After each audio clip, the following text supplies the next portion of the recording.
Class 12 board exam last 20 strategy. এখন আর panic হওয়ার সময় নাই, এই শেষ 10 দিনে তোমরা রেজাল্টটা নিয়ে দিব।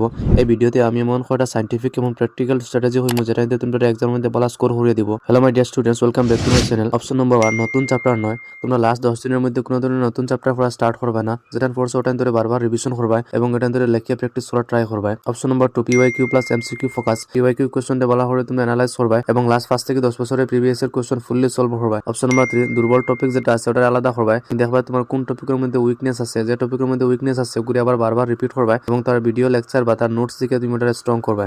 অপশন নম্বর 4, লেখিয়া প্র্যাকটিস না হলে তোমরা মার্ক পাইতে না। সবে কি দেখবা যেটা শিখিছো ওটারে বলা হলে লেখিয়া মেমোরাইজ করবে এবং লেখিয়া প্র্যাকটিস করবে। দেখবা কোনো ধরনের স্পেলিং মিস্টেক আসেনি, কোনো কিছু সারা পড়েনি। অপশন নম্বর 5, শর্ট নোট ও formula sheet. Formula definition diagram এক পাতার মধ্যে লেখিয়া বলা হলে এটারে মেমোরাইজ করবে। Option number 6, time management. 3 ঘন্টার এক্সাম থাকে, এটা খুব বেশি ইম্পর্টেন্ট। টাইম ম্যানেজমেন্ট করা বলা হলে ট্রাই করবে কিরকম 3 ঘন্টার ভিতরে তোমরা সবকিছু অ্যাটেম্প করে আইতে পারো। অপশন নম্বর 7, ঘুম ও মেন্টাল ফোকাস। এক্সামের বেশি দিন রয়েছে না আর তার লাগে তোমরা স্ট্রেস লইবে না। 5 থেকে 6 ঘন্টা ঘুমাইবা এবং রাত বেশি সময় লেট নাইট করে ঘুমাইবে না। সকাল উঠিয়ে পড়ার চেষ্টা করবে। স্ট্র্যাটেজিটা বলা হলে ফলো করলে তোমরা ক্লাস 12 বোর্ড এক্সামের মধ্যে ভালো রেজাল্ট করতে পারবে, ভালো একটা মার্কস স্কোর করতে পারবে। এবং এই ধরনের বাংলা মাধ্যমের স্ট্র্যাটেজি এবং বাংলা মাধ্যমের ক্লাস 10 এবং 12 এর ভিডিও পাওয়ার লাগে আমার এই চ্যানেলটা সাবস্ক্রাইব